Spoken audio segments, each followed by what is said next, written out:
नमस्कार, आपण पाहताय न्यूज 18 लोकमत. आपल्या सगळ्यांचं स्वागत. मी मिलिंद भागवत आणि आता सर्व महत्त्वाच्या बातम्यांचा घेऊयात वेगवान आढावा. महिलांना शस्त्र बाळगण्याची परवानगी देता येऊ शकते का याचा विचार करण्याची गरज असल्याचं मत शिवसेनेच्या नेत्या आणि विधान परिषदेच्या उपसभापती नीलम गोरे यांनी व्यक्त केलं. महिलांवरच्या वाढत्या अत्याचाराबद्दल त्यांनी तीव्र संताप व्यक्त केला. गृहमंत्री अनिल देशमुख यांनी यावर विचार करण्याचं आश्वासन दिल्याचंही त्यांनी म्हटलं. आज झालेल्या बैठकीत या संदर्भात नीलम गोरे यांनी मुद्दा मांडला. मुंबईत एका 6 वर्षांच्या मुलीवर बलात्कार झाला आहे. घृणास्पद कृत्य करणारा नराधम पीडितेच्या शेजारीच राहत होता. बलात्कार केल्यानंतर या नराधमानं मुलीचं अपहरण करून त्याच्या मित्राकडे नेण्याचाही प्रयत्न केला, पण पीडितेचा भाऊ तिथे पोहोचला आणि त्यानं आरडाओरडा सुरू केला. यामुळे शेजारचेही जमा झाले. त्यांनी या नराधमाला आता पोलिसांच्या हवाली केलंय. देशातील सिनेमागृह सुरू करण्याबद्दल केंद्रानं निर्णय घेतला. यानंतर राज्यामध्ये सुद्धा सिनेमागृह सुरू करणार असल्याचे संकेत सांस्कृतिक मंत्री अमित देशमुख यांनी दिलेत. सिनेमागृह मालकांशी चर्चा झाल्याचंही देशमुख यांनी सांगितलं. बातम्या सुशांत सिंह राजपूत प्रकरणाच्या सुशांत प्रकरणाच्या आडून छत्रपती शिवाजी महाराजांच्या महाराष्ट्राला बदनाम करण्याचं काम केलं जात आहे. महाराष्ट्राची बदनामी करणाऱ्यांनी माफी मागावी अशी मागणी केली आहे राज्याचे गृहमंत्री अनिल देशमुख यांनी. बदनामी करणाऱ्यांना जनता माफ करणार नाही असं सांगायलाही ते विसरले नाहीत. इतकंच नाही तर महाराष्ट्राची बदनामी करणाऱ्यांना गुप्तेश्वर पांडेंच्या प्रचाराला देवेंद्र फडणवीस जाणार का असा प्रश्नही त्यांनी उपस्थित केला. मुंबई पोलिसांच्या बदनामीवरून राष्ट्रवादीच्या खासदार सुप्रिया सुळे यांनी भाजपवर टीका केली आहे. एखाद्याच्या मृत्यूनंतर सोशल मीडियावर 80,000 बनावट अकाउंट्स तयार करण्याचा प्रकार अयोग्य आणि धक्कादायक असल्याचं त्यांनी म्हटलं.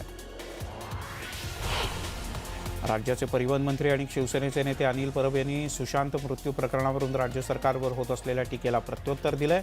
आम्ही पहिल्या दिवसापासून सांगत होतो की सुशांत सिंग प्रकरणात शिवसेना आणि महाविकास आघाडीची बदनामी केली जात होती. आता तेच सत्य समोर आल्याचं परब म्हणाले.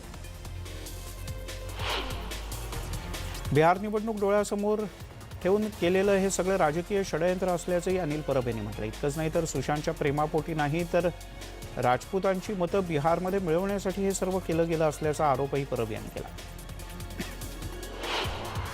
सुशांतला त्याचे पालक आणि बहीण हे दिल्लीच्या डॉक्टरांच्या मदतीनं फेक प्रिस्क्रिप्शन बनवून औषधं पाठवत होते. याबद्दल चौकशी व्हायला हवी. यासाठी मुंबई पोलीस आयुक्त परमवीर सिंग यांना भेटणार असल्याचं शिवसेनेचे नेते आणि आमदार प्रताप सरनाईक यांनी म्हटलं.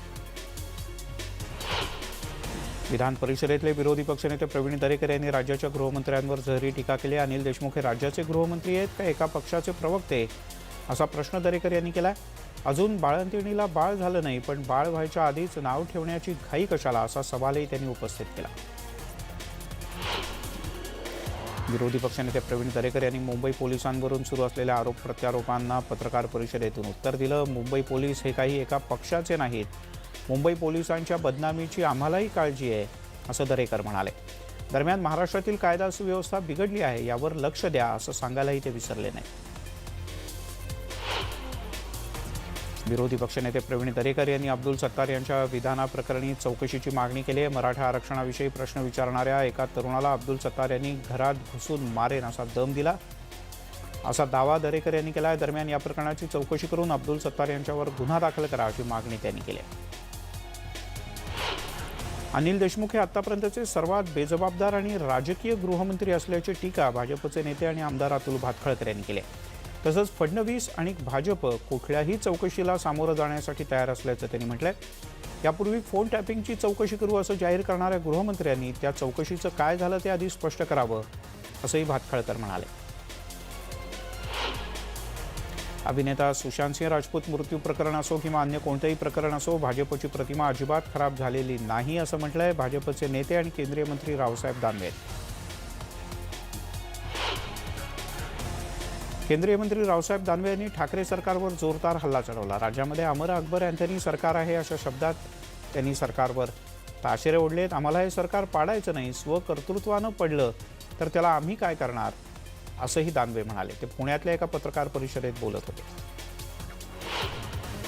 मे महिन्यापासून झालेल्या अतिवृष्टीचे पंचनामे जवळपास 100% पूर्ण झाल्याचं कृषी राज्यमंत्री विश्वजित कदम यांनी म्हटलंय. दरम्यान ऑगस्ट महिन्याचे 20% आणि सप्टेंबरचे पंचनामे येत्या 15 दिवसात पूर्ण करू असं आश्वासन विश्वजित कदम यांनी दिलं.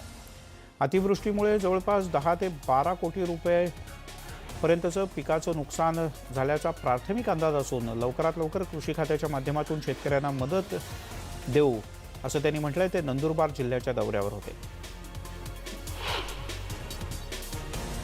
मुंबई विद्यापीठात ऑनलाईन परीक्षेचा मोठा गोंधळ उडाला. बीकॉमच्या अंतिम वर्षाचा सलग दुसरा पेपर रद्द करण्यात आला आहे. दूरस्थ शिक्षण मार्फत घेण्यात असणाऱ्या परीक्षांचा बोजवारा उडाला आहे. तांत्रिक अडचणींमुळे विद्यार्थ्यांना पेपर देता आला नाही. त्यामुळे शेकडो विद्यार्थी विद्यापीठातल्या कलिना कॅम्पसमध्ये जमले होते. प्रशासनाकडून योग्य प्रतिसाद मिळत नसल्यानं या विद्यार्थ्यांनी तीव्र संताप व्यक्त केला. राज्यातील विद्यापीठांच्या परीक्षा घेणं ही नुसती विद्यापीठाची जबाबदारी नाही, तर शासनाची सुद्धा तेवढीच जबाबदारी असल्याचं मत उच्च आणि तंत्रशिक्षण मंत्री उदय सामंत यांनी व्यक्त केलंय.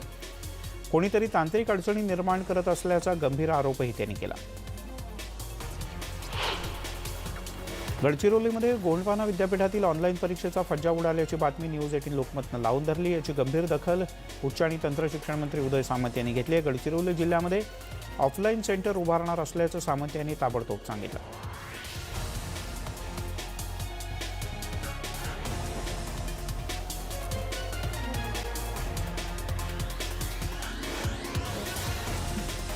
ऑनलाईन परीक्षांचा घोळ संपता संपेना सर्व्हर क्रॅश झाल्यानं सोलापूर विद्यापीठाच्या अंतिम वर्षांच्या परीक्षा पुढे ढकलण्यात आले. 7 आणि 8 ऑक्टोबरला होणाऱ्या परीक्षा आता 22 आणि 23 ऑक्टोबरला होणार आहेत. विद्यापीठ प्रशासनानंही माहिती दिली. सोलापूर विद्यापीठाच्या परीक्षा नियंत्रक अधिकाऱ्यांच्या कार्यालयाला त्यामुळे संतप्त कार्यकर्त्यांनी टाळं ठोकलं. राज्यामध्ये विद्यार्थ्यांच्या परीक्षांवरून असलेल्या संभ्रमाबद्दल दरेकर यांनी भाष्य केलं आहे. अंतिम वर्षाच्या परीक्षेबद्दल अनेक तक्रारी आहेत. तसंच मुंबई विद्यापीठात गोंधळ सुरू आहे, याची जबाबदारी राज्य सरकारनं स्वीकारावी असं विधान परिषदेतले विरोधी पक्षनेते प्रवीण दरेकर म्हणाले. दरम्यान विद्यार्थ्यांचं नुकसान होऊ नये असं कळकळीचं आवाहन सुद्धा त्यांनी केलं. अंतिम वर्षाची परीक्षा देणाऱ्या विद्यार्थ्यांवर अत्याचार सुरू असून विद्यार्थ्यांच्या मानसिक आणि शारीरिक छळाचं पाप ठाकरे सरकारच्या डोक्यावर आहे अशी टीका भाजपचे नेते आणि आमदार आशिष शेलार यांनी केले. तसंच युवकांचे नेते म्हणून घेणारे युवकांच्या भविष्याशी खेळतायत असं त्यांनी आदित्य ठाकरे यांचं नाव न घेता म्हटलंय. सावित्रीबाई फुले पुणे विद्यापीठाची अंतिम वर्षाची परीक्षा 12 ऑक्टोबरपासून सुरू होते. ऑनलाईन आणि ऑफलाईन असे दोन्ही पर्याय विद्यार्थ्यांना देण्यात आले आहेत. या परीक्षेला 2,47,640 विद्यार्थी बसणार आहेत. तर 7 ते 9 ऑक्टोबरच्या दरम्यान सराव परीक्षा सुद्धा घेतली जाणार आहे. राष्ट्रसंत तुकडोजी महाराज विद्यापीठामध्ये अंतिम वर्षाच्या परीक्षांची तयारी युद्धपातळीवर सुरू आहे. विद्यापीठानं परीक्षेसाठी मोबाईल ॲप तयार केला असून इंटरनेट नेटवर्कच्या अभावी विद्यार्थ्यांना पेपर अपलोड करता आला नाही तर आता घाबरण्याची आवश्यकता नाही. विद्यापीठानं दिलेल्या व्हॉट्सॲप क्रमांक किंवा ईमेलवर विद्यार्थ्यांना सोडवलेला पेपर पाठवता येणार आहे. डॉक्टर बाबासाहेब आंबेडकर मराठवाडा विद्यापीठाकडे नोंदणी केलेल्या 1,63,982 परीक्षार्थींपैकी तब्बल 1,13,898 विद्यार्थी डिजिटल परीक्षा देणार आहेत. विशेष म्हणजे यापैकी 1,12,345 विद्यार्थ्यांनी स्वतःचे इलेक्ट्रॉनिक गॅजेट्स आपल्याकडे असल्याचं म्हटलं आहे. मोबाईलवर परीक्षा देणारे 93,993 विद्यार्थी आहेत. विद्यापीठानं परीक्षांचे अर्ज भरून घेताच परीक्षा ऑफलाईन घेणार की ऑनलाईन याची सुद्धा नोंदणी केली आहे. संत गाडगेबाबा अमरावती विद्यापीठाची अंतिम वर्षाची परीक्षा 12 ऑक्टोबरपासून होणार आहे. ही परीक्षा ऑनलाईन आणि ऑफलाईन या दोन्ही पद्धतीनं होणार असून त्याचं नियोजन अमरावती विद्यापीठानं पूर्ण केलं आहे. ऑनलाईन परीक्षा विद्यार्थी अँड्रॉइड मोबाईलच्या माध्यमातून देऊ शकतो. ज्या विद्यार्थ्यांच्याकडे अँड्रॉइड मोबाईल नसेल ते विद्यार्थी नजीकच्या महाविद्यालयात जाऊन ऑफलाईन परीक्षा देऊ शकतात. आता कोरोनाच्या काही अपडेट. राज्यामध्ये दिवसभरात 17,000पेक्षा जास्त कोरोनाचे रुग्ण बरे होऊन आपापल्या घरी परतले आहेत, तर 12,000पेक्षा जास्त नव्या रुग्णांची भर पडली. राज्यात 370 रुग्णांचा कोरोनामुळे मृत्यू झाला आहे. राज्याच्या कोरोना परिस्थितीच्या संदर्भात एक चिंताजनक बातमी आहे. थोडी सर्वाधिक मृत्यूदर असलेल्या देशातल्या 25 जिल्ह्यांपैकी 15 जिल्हे हे फक्त महाराष्ट्रात असल्याची माहिती केंद्रीय आरोग्य सचिव राजेश भूषण यांनी दिली. 48% कोरोना रुग्णांचा मृत्यू हा देशातील 25 जिल्ह्यांमध्ये झाल्याचं त्यांनी म्हटलं. दरम्यान 25पैकी 15 जिल्हे महाराष्ट्रात आहे, त्यामुळे चिंतेची बाब आहे. देशातील सर्वाधिक मृत्यू असलेल्या जिल्ह्यांबद्दल ते बोलत होते. देशात सर्वाधिक मृत्यूची नोंद झालेल्या जिल्ह्यांपैकी निम्म्याहून अधिक जिल्हे महाराष्ट्रात आहेत. प्रशासनाच्या चिंतेत भर पडली आहे. मृत्यूदर कमी करण्याचं एक नवं आव्हान महाराष्ट्राच्या समोर आहे. राज्यातील मृत्यूदर 1%पेक्षाही कमी करणार असल्याचं लक्ष्य सरकारनं समोर ठेवलंय. पिंपरी चिंचवड येथील मराठा बांधवांनी मराठा क्रांती मोर्चाच्या कार्यकर्त्यांचं एक मराठा लाख मराठा म्हणत खासदार डॉक्टर अमोल कोल्हे यांच्या नारायणगावमधल्या कार्यालयाबाहेर आक्रोश आंदोलन केलं. मराठा आरक्षण आणि सारथीसाठी हे सगळे कार्यकर्ते रस्त्यावर उतरले होते. मारुती भापकर यांनी या आंदोलनाचं नेतृत्व केलं. माजलगाव तालुक्यातील सकल मराठा समाजाच्या वतीनं शेतकऱ्यांच्यासाठी रास्ता रोको आंदोलन करण्यात आलं. आपल्या विविध मागण्यांसाठी आंदोलनकर्ते रस्त्यावर उतरल्याचं पाहायला मिळालं. नुकसानग्रस्त शेतकऱ्यांच्या सर्व पिकांना सरसकट हेक्टरी 50,000 रुपये नुकसान भरपाई द्यावी अशी मागणी त्यांनी केली आहे. आरक्षणाच्या मागणीसाठी आता होलार समाजही रस्त्यावर उतरणार आहे. सांगलीच्या जिल्हाधिकारी कार्यालयासमोर बुधवारी होलार समाजाकडून आंदोलन करण्यात येणार आहे. यावेळेला मोफत बूट पॉलिश करून सरकारचं लक्ष वेधण्याचा प्रयत्न आंदोलनकर्ते करणार आहेत. ओला दुष्काळ जाहीर करण्याच्या मागणीसाठी लातूरमधल्या अहमदपूर इथे भाजप कार्यकर्त्यांनी सरकारच्या विरोधात अर्धनग्न आंदोलन केलं. यावेळेला आंदोलनकर्त्यांनी जिल्हाधिकाऱ्यांना आपल्या मागण्यांचं निवेदन दिलं. ओला दुष्काळ जाहीर करून नुकसानग्रस्त शेतकऱ्यांना प्रति हेक्टरी 50,000 रुपये अनुदान द्यावं अशी त्यांची मागणी होती. यासोबतच कृषी विधेयकाची देखील अंमलबजावणी करण्यात यावी अशी मागणी करण्यात आली. यवतमाळ जिल्ह्याच्या घाटंजी इथे वंचित बहुजन आघाडीनं शेतकऱ्यांच्या विविध मागण्यांसाठी चटणी भाकर एल्गार आंदोलन केलं. या आंदोलनात परिसरातील शेतकरी मोठ्या संख्येनं सहभागी झाले. यावेळेला आंदोलनकर्त्यांनी जोरदार घोषणाबाजी केली. अमरावतीमध्ये जिल्हाधिकारी कार्यालयासमोर आशा वर्कर्सनी आमरण उपोषण सुरू केलं आहे. आशा वर्करना अंगणवाडी सेविकांच्या प्रमाणे मानधन देण्यात यावं, तसंच कोविडच्या काळात 300 रुपये भत्ता देण्यात यावा अशी मागणी भीम ब्रिगेडचे अध्यक्ष राजेश वानखेडे यांनी केली आहे. मागण्या पूर्ण होईपर्यंत उपोषण सुरूच ठेवण्याचा इशारा त्यांनी दिला. कोरोना आणि निसर्ग चक्रीवादळामुळे संकटात सापडलेले रत्नागिरीकर आता वाढीव वीज बिलामुळे हैराण झाले. भरमसाठ वीज बिल बिलाच्या विरोधात ग्राहकांनी वीज वितरण कंपनीवर धडक मोर्चा काढला. यावेळेला वीज बिल कमी करून देण्याची मागणी करण्यात आली. वाशिममध्ये महंत रमेश महाराज यांनी सार्वजनिक पाण्याच्या टाकीवर चढून आंदोलन केलं. मानोरा तालुक्यातील पोहरादेवी सर्कलमधल्या अपंग तसंच विधवा महिलांच्या प्रलंबित मागण्यांसाठी त्यांनी हे आंदोलन केलं. मागण्या मान्य होईपर्यंत आंदोलन सुरू ठेवणार असल्याचा इशाराही त्यांनी दिला. यवतमाळमध्ये सुरू असलेल्या मनसेच्या उपोषणाला आता जनआंदोलनाचं रूप प्राप्त झालंय. वणी इथे ग्रामीण रुग्णालयाचं उपजिल्हा रुग्णालयात रूपांतर करण्यात यावं, तसंच वणी शहरामध्ये शासकीय जम्बो कोविड सेंटर तातडीनं सुरू करावं या मागणीसाठी मनसेचे राज्य उपाध्यक्ष राजू उंबरकर हे उपोषण करतात. त्यांच्या या आंदोलनाला सर्वच स्तरातून पाठिंबा मिळतोय. लातूर जिल्ह्यातल्या औसा नगरपालिकेच्या विरोधात दिव्यांगांनी भीक मागो आंदोलन केलं. दिव्यांगांच्या हक्काचा 5% निधी देण्याची मागणी यावेळेला करण्यात आली. लातूर जिल्ह्यातल्या औसा नगरपालिकेनं दिव्यांगांच्या हक्काचा 5% निधी देण्यात सातत्याने टाळाटाळ केली असं त्यांचं म्हणणं होतं. यावेळेला दिव्यांगांनी भीक मागून गोळा केलेली रक्कम पालिकेला दिली आहे. रत्नागिरीतल्या खेडमध्ये वरची हुंबरी गावात रेशन धान्याचा काळा बाजार होत असल्याचा धक्कादायक प्रकार उघडकीस आला आहे. गावातील मृत व्यक्तींच्या नावावर तसंच गावाबाहेर वास्तव्याला असणाऱ्या ग्रामस्थांच्या नावानं बोगस ऑनलाईन नोंदणी केली जात असल्याचं समोर आलं. या प्रकरणी जिल्हाधिकाऱ्यांनी स्वतः लक्ष घालून संबंधितांवर कारवाई करण्याची मागणी ग्रामस्थांनी केली. अंबरनाथच्या चिखलोली धरणातून अखेर शहराला पाणीपुरवठा सुरू करण्यात आलेला आहे. 10 ऑक्टोबरपासून हा पाणीपुरवठा सुरू करणार असल्याचं महाराष्ट्र जीवन प्राधिकरणानं सांगितलं होतं. मनसेच्या आंदोलनाच्या इशाऱ्यानंतर पाणीपुरवठा तातडीनं सुरू केला जाणार आहे. हाथरस प्रकरणी मुंबईच्या चेंबूरमध्ये आंबेडकर उद्यान इथे काँग्रेस आणि भीमशक्ती संघटनेनं चंद्रकांत हंडोरे यांच्या नेतृत्वाखाली आंदोलन केलं, निदर्शनं केली. उत्तर प्रदेश सरकार बरखास्त करून राष्ट्रपती राजवट लागू करावी, दोषी नराधमांना फाशी द्यावी अशी मागणी यावेळी करण्यात आली. हाथरस घटनेच्या निषेधार्थ वसईमध्ये आंदोलन करण्यात आलं. मात्र यावेळेला काँग्रेस कार्यकर्त्यांनी एकमेकांवरतीच हात साफ केल्याचा व्हिडिओ व्हायरल झाला. काँग्रेस कार्यकर्त्यांनी डॉक्टर बाबासाहेब आंबेडकर यांच्या पुतळ्यासमोर आंदोलन केलं होतं. आंदोलनाच्या दरम्यान मीडियाला बाईट देताना बॅनर खेचल्यावरून 2 काँग्रेस कार्यकर्त्यांमध्ये बाचाबाची झाली आणि याचं रूपांतर हाणामारीत झालं. पुण्यामध्ये कात्रज बायपास रोडवर ट्रकचा टायर फुटल्यानं विचित्र अपघात झाला. यात एक दुचाकीस्वार जागीच ठार झालाय तर 7 जण किरकोळ जखमी झाले. टायर फुटल्याने या ट्रकची 4 चाकी आणि 8 दुचाकींना धडक दिली. पोलिसांनी वाहनांना बाजूला केल्यानं बऱ्याच उशिरानं वाहतूक सुरळीत झाली. अकोल्यातील वाडेगाव इथल्या चांदणी फाटा इथं शेत शिवारात 52 वर्षीय पुरुषाचा मृतदेह कुजलेल्या अवस्थेत आढळून आल्यानं खळबळ उडाली. ही आत्महत्या आहे की घातपात याचा संशय व्यक्त केला जातोय. मृतदेहाची दुर्गंधी सुटल्यानं ही घटना 4 ते 5 दिवसांपूर्वी असल्याची शक्यता पोलिसांकडून वर्तवली जाते. रायगडमध्ये रिकाम्या पडलेल्या काही बंगल्यांमध्ये चोरट्यांनी डल्ला मारल्याचा प्रकार उघडकीस आला. या प्रकरणी पोलिसांनी 3 चोरट्यांना अटक केली आहे तर एका जखमी चोरावर सध्या उपचार सुरू आहेत. इन्व्हर्टरची अवजड बॅटरी चोरी करत असताना चोर पत्र्यावरून खालती कोसळला आणि जखमी झाला. सुधागड तालुक्यातल्या मढाळी गावात हा प्रकार घडला. सांगलीतील कोरोना क्वारंटाईन सेंटरमधून पळालेल्या 2 कोरोना बाधितांना पकडण्यात पोलिसांना यश आलंय. राजू कोळी याला कराडमधून तर रोहित जगदाळेला सांगलीतून अटक करण्यात आली. हे दोघेही जबरी चोरीच्या गुन्ह्यातले आरोपी आहेत. स्थानिक गुन्हे अन्वेषण विभाग आणि सांगली शहर पोलिसांनी कारवाई करत या दोघांनाही अटक केली.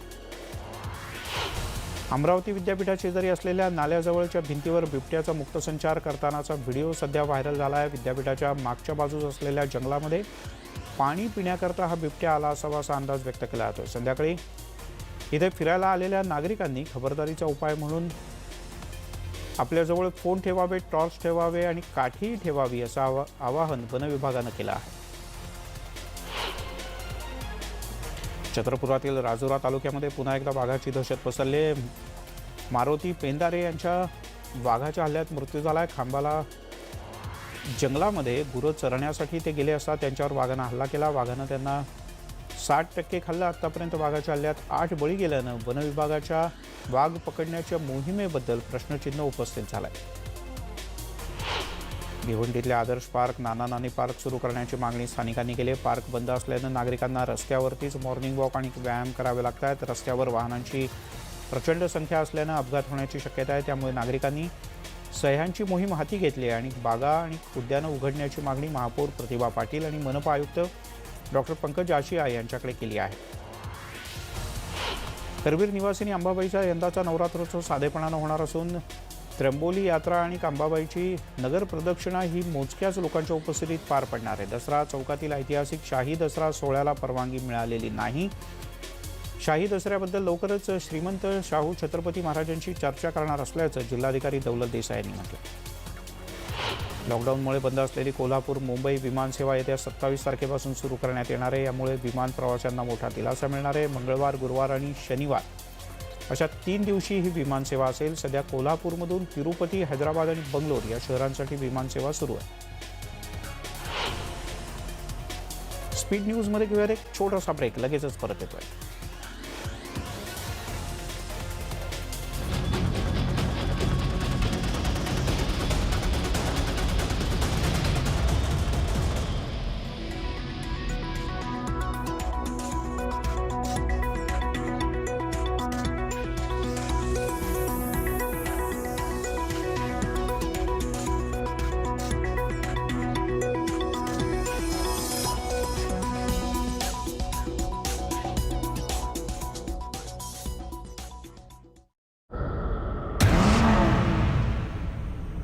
Now this is what we call a launch.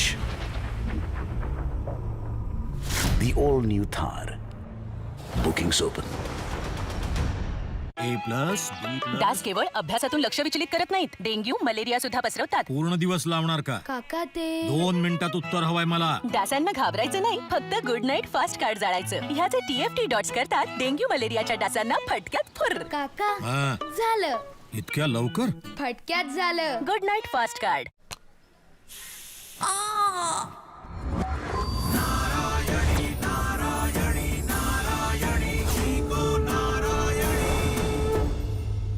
विको नारायणी, वेदना दूर करण्याचा नवीन मंत्र.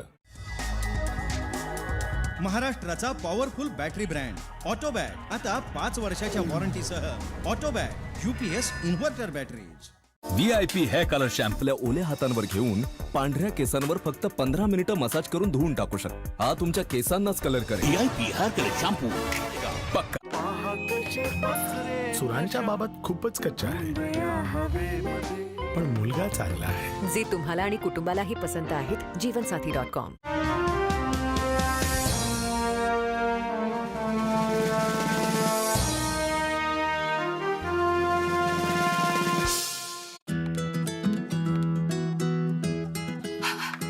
दुर्गंधीची भीती आता नाही, कारण आता आली आहे ताजगी देणारी विकोची सॉफ्ट विको वज्रदंती आता बडीशोपच्या फ्लेवर मध्ये. काय दिसतेस? पण केस सोड ना, जास्त सुंदर दिसशील. पांढरे केस लपवते. सोड त्यांना, मी सांगते तुला. कलर जपणूक करणारा कलर. 10 पट जास्त ॲलोवेराची जपणूक नवीन गोदरेज एक्सपर्ट रिच क्रीमने. याचा नो अमोनिया क्रीम देतं रिच कलर आणि केस दिसतात soft shinier. Godrej expert rich cream या कलर मध्ये आहे जपणूक.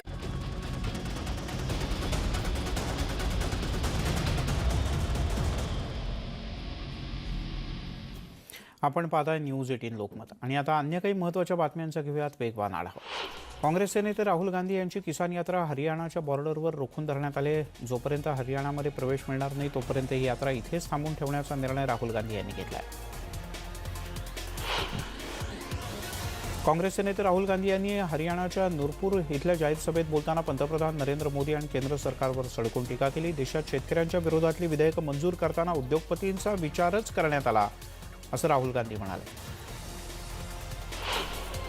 राज्यसभेचे खासदार आणि केंद्रीय मंत्री रामदास आठवले यांनी हाथरसमधल्या घटनेतल्या पीडितेच्या कुटुंबियांची भेट घेऊन त्यांचं सांत्वन केलं. पीडितेच्या कुटुंबियांना न्याय देण्यासाठी आपण सर्वतोपरी प्रयत्न करू असं आश्वासन त्यांनी दिलं. काँग्रेसचे ज्येष्ठ नेते मोतीलाल बोरा यांना कोरोनाची लागण झाली. त्यांच्यावर एम्स रुग्णालयात उपचार करण्यात येत आहेत. बोरा यांची प्रकृती स्थिर असल्याची माहिती सूत्रांनी दिली. सोमवारी पाकिस्तानने केलेल्या गोळीबारात सुभेदार सुखदेव सिंग हे शहीद झाले. पाकिस्तानकडून राजौरीच्या नौशेरामध्ये गोळीबार करण्यात आला होता. सुभेदार सुखदेव सिंह हे उधमपूरमधले रहिवासी आहेत. जम्मू काश्मीरमधील पंपोरे इथे दहशतवादी हल्ल्यामध्ये सीआरपीएफचे 2 जवान शहीद झाले. या 2 जवानांना श्रीनगरमध्येच श्रद्धांजली वाहण्यात आली. सणावाराच्या काळात लांब पल्ल्याच्या गाड्या वाढवण्याची मागणी होत असल्यानं भारतीय रेल्वेनं 100पेक्षा जास्त विशेष गाड्या सोडण्याचा निर्णय घेतला आहे. या गाड्या 20 ऑक्टोबर ते 30 नोव्हेंबर या दरम्यान चालवण्यात येणार आहेत. मात्र या स्पेशल ट्रेनच्या तिकीट दरात 30% वाढ करण्यात आली. रिलायन्स रिटेल व्हेंचर्समध्ये ADIA गुंतवणूक करणार आहे. अबुधाबी इन्व्हेस्टमेंट अथॉरिटी तब्बल 5,512 कोटी रुपयात गुंतवणार आहे. कोरोना काळात सुद्धा रिलायन्स इंडस्ट्रीजमध्ये गुंतवणुकीचा ओघ अद्यापही सुरूच आहे. यासोबतच या बुलेटिनमध्ये इथेच थांबूयात. सर्व प्रकारच्या ताज्या अपडेटसाठी news18lokmat.com या आमच्या वेबसाईटला लॉग ऑन करा. फेसबुक आणि ट्विटरवर आम्हाला फॉलो करा आणि महत्त्वाची आठवण, घराबाहेर पडताना मास्क बांधा, हात वारंवार धुवा.